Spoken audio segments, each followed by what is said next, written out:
Story 1. Please note that the percentages in these pie graphs do not equal 100% because the math was done by a woman. For those of you hissing at that joke, it should be noted that that joke was written by a woman. I'm just kidding, we do not hire women. Story 2. When Tom Hanks was on Black Jeopardy is definitely up there. Skinny women can do this for you? What is not a damn thing? I also loved that one Weekend Update sketch from a million years ago where Roseanne sings that song about not sweating like Dr. Joyce Brothers. We gather together to ask the Lord's blessing. Story 3. No one has mentioned Jingleheimer Junction yet. The Rock as Superman was also pretty good, but I don't see a YouTube link for that. Story 4. My favorite is Eddie Murphy's White Like Me from 1984, where he goes into disguise as a white man. And for a bit of dystopia, here's Saturday Night Live Collegard skit. It's kind of funny, but what makes this different is that it's really a commercial for a legitimate product, but they don't tell you that. Story 5. The 3 people who get abducted by aliens. Well, I had a different experience than they did. They've done variations on this one at least a couple of times, and they're beyond hysterical. Story 6. The Californians, especially the first one. Bill and Kristen trying not to lose it.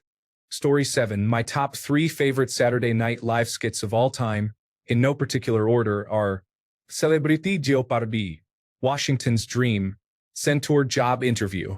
Story 8. Every skit where Will Ferrell played George W. Bush. I'm going to make you my own personal Where's Waldo, and unlike those frustrating Waldo books, I'm going to find you. If you had any brains, you would have challenged me to a game of Scrabble. Or maybe a beard off. You might have won that because I don't have a beard. And when I do, it comes in patchy. Just every skit ever featuring Will Ferrell. Story 9. Hidden gem is Old Prospector. It got cut from the live show, but the full skit is on YouTube. Will Ferrell is so outrageous in it, he gets the entire scene to break character. Story 10. Not technically a skit, but if you grew up in the 90s, this fake commercial was so funny and perfect it makes me tear up. Story 11. Cast list. Firehouse. Career Day. Some of the funniest from the past few years. Story 12. There's just too many great ones. But the first one to leap out at me was the series of skits they did with Tarzan, Tonto, and Frankenstein. Tonto and Tarzan, in their broken English, talk about intellectually complicated stuff like macroeconomics. Poor Frankenstein is totally at sea, completely without a clue. All he can say is, fire bad. Story 13. Word association with Chevy Chase and Richard Pryor. Happy Fun Ball, do not taunt Happy Fun Ball. Weekend Update, Jane, you ignorant slut, Saturday Night Live. Story 14. Not the funniest maybe, but the guy doing Sean Connery on Celebrity Jeopardy deliberately misreading therapist as the rapist, and similar ones always made me laugh. Story 15. Will Ferrell as Harry Caray interviewing scientist Jeff Goldblum. It's a simple question, doctor. If the moon were made of spare ribs, would you eat it? Story 16. The most recent funny skit that I have seen on Saturday Night Live was the Waffle House. Having a teen drama go on in the foreground while total chaos is going on in the background inside the Waffle House. Story 17, maybe not the funniest, but the Adam Sandler as Canteen Boy and Alec Baldwin as his inappropriate scout leader gave me feelings as a kid. No way that sketch would be allowed now. Story 18. It is too soon, but Weekend Update with an old-fashioned cigarette will be a classic. It's the hardest I have laughed at a skit. Chance the Rapper being a hockey reporter is already a cult classic for anyone who watches or plays hockey. Story 19. Christopher Walken as the Continental. Dana Carvey as Tom Brokaw pre-recording news stories for the various deaths of Gerald Ford. The Sinatra Group, Skinhead O'Connor, Go. And the Fresh Pepper one, except I can never go to a place where they use the pepper wand without thinking about it. Story 20.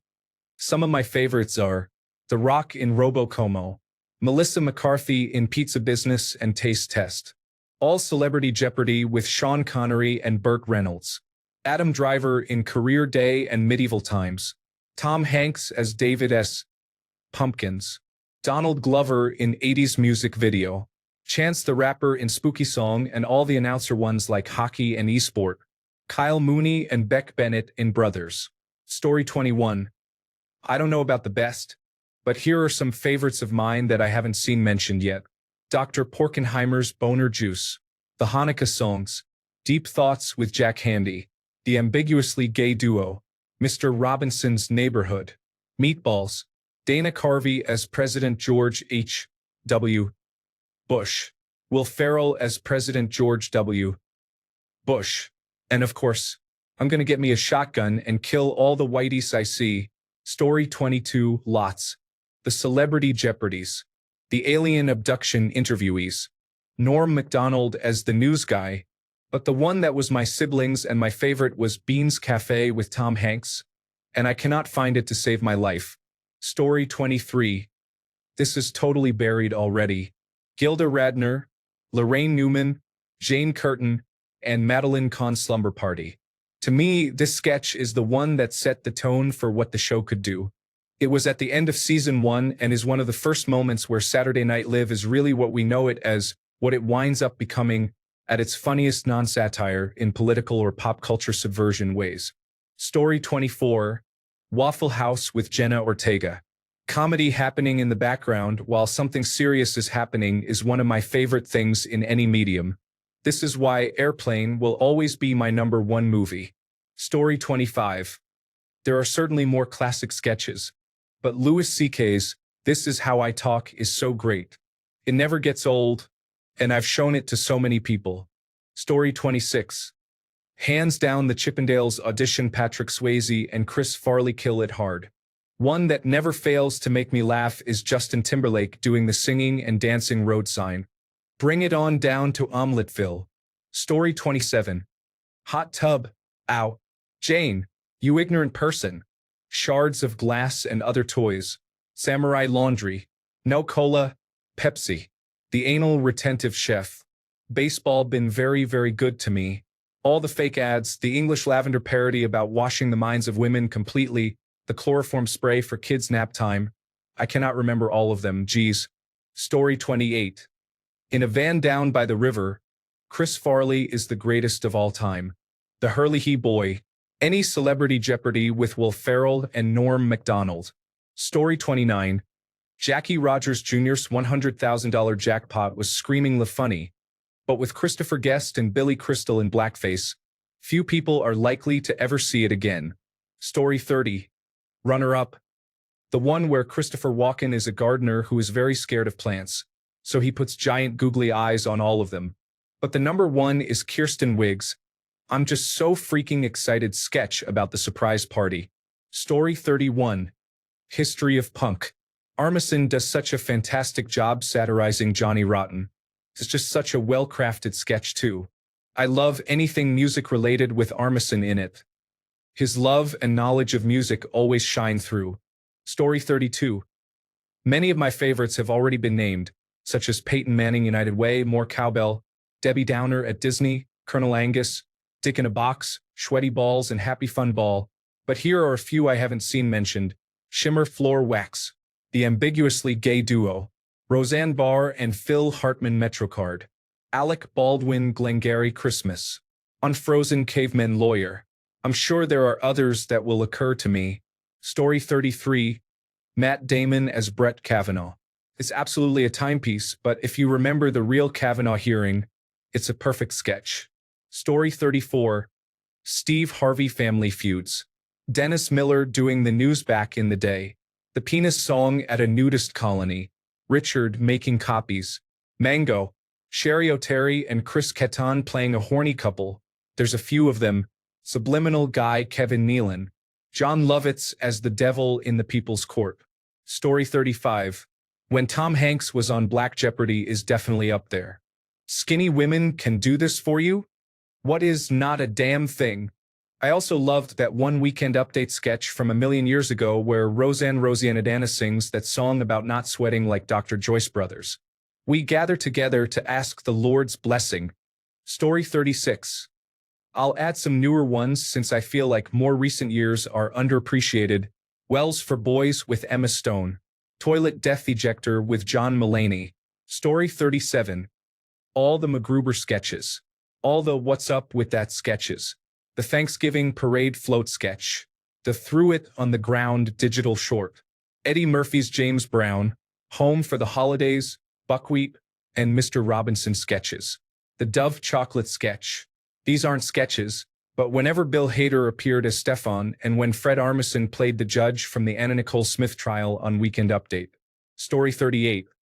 Most of Chris Farley's skits, but even newer ones, can make me laugh just as hard, usually involving Beck Bennett or the absurdist Kyle Mooney. Lately, the ones that still give me hope are when they have stand-ups as guests like Bill Burr and Nate Bargatze, as well as Weekend Update being pretty hilarious, especially the end-of-the-year switcheroo bit they do. I think what made me laugh the hardest, and it's going to be lost in time for the hilariousness of it, was the skit with Will Ferrell using a super small cell phone. Just great timing, and it doesn't transfer at all to today's time. Story 39. Celebrity Jeopardy episodes with Sean Connery and Alex Trebek are mostly laugh-out-loud funny. One episode that I can't find anywhere because Lorne Michaels and Broadway Video have cut up so many episodes and removed scenes for brevity on the videotapes and DVDs, is from the Murphy and Piscopo era. It takes place in a men's bathroom with 4 enclosed stalls. 3 are occupied, and Piscopo goes into one. After a few moments of silence, he starts singing Under the Boardwalk by the Drifters. When the chorus comes in, the other men start singing the chorus and moving their feet in a toilet choreography. I haven't been able to find that anywhere. I haven't looked in the last year or so though. Edit. Here is the transcript and episode. I never found the video. Story 40. Not really a skit, but I absolutely loved Deep Thoughts by Jack Handey. Before you criticize someone, you should walk a mile in their shoes. That way, when you criticize them, you are a mile away from them and you have their shoes. To me, it's a good idea to always carry 2 sacks of something when you walk around. That way, if anybody says, "Hey, can you give me a hand?" you can say, "Sorry, got these sacks." Whenever I see an old lady slip and fall on a wet sidewalk, my first instinct is to laugh. But then I think, what if I was an ant and she fell on me? Then it wouldn't seem quite so funny. Story 41. This skit was back in 1980 when Ted Kennedy was running for president, but the Chappaquiddick incident was a major obstacle to his candidacy. In the skit, all the presidential candidates descend on a suburban woman's home to get her vote. They proceed to attempt to clean her house and instead are destroying everything. She finally insists that they have to leave because she needs to pick up her daughter from school. Ted Kennedy says, "I'll pick her up." And everyone goes still and then yell a terrified "no." Story 42. The hot tub ones with Jimmy Fallon, Will Ferrell, and Drew Barrymore come to mind. Oh, and Rachel Dratch too. Man, they are all just busting up laughing. Jimmy Fallon and Mick Jagger in their cold open were pure comedy gold. The Dunkin' Donuts commercial with Casey Affleck was amazing too. Story 43. Sit, please. We need your strength for the fight ahead. We fight for a country of our own, a new nation where we choose our own laws, choose our own leaders, and choose our own systems of weights and measures. Weights and measures, sir? Yes. Yes, I dream that one day our proud nation will measure weights in pounds and that 2,000 pounds shall be called a ton. And what will 1,000 pounds be called, sir? Nothing, because we will have no word for that. It seems like we should have a word for 1,000 pounds, sir. And yet we won't, because we are free men. And we will be free to measure liquids in liters and milliliters, but not all liquids. Only soda, wine, and alcohol. Only those, sir? Yes. Because for milk and paint, we will use gallons, pints, and quarts, God willing. Okay. How many liters are in a gallon, sir? Nobody knows. And, sir, in this new country, what plans are there for men of color such as I?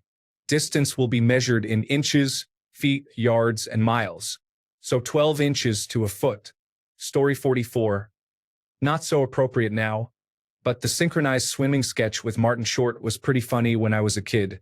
I was at the age where I wasn't sure if it was real or not, so that probably helped. Story 45. 1970s and 1980s, back when it was funny, parties would gather around a TV set. Buckwheat. Once, twice, 3 times a day. Learn to be a hoe. Face it, Your Honor, the beach is ugly. Eddie Murphy. King Tut. Condo made of stone. Two wild and crazy guys. Samurai, you name it, John Belushi. Jane, you ignorant slut. Fred Garvin, male prostitute. Dan Aykroyd. What's this about the youth in Asia? Roseanne, Rosianna Dana. Coneheads.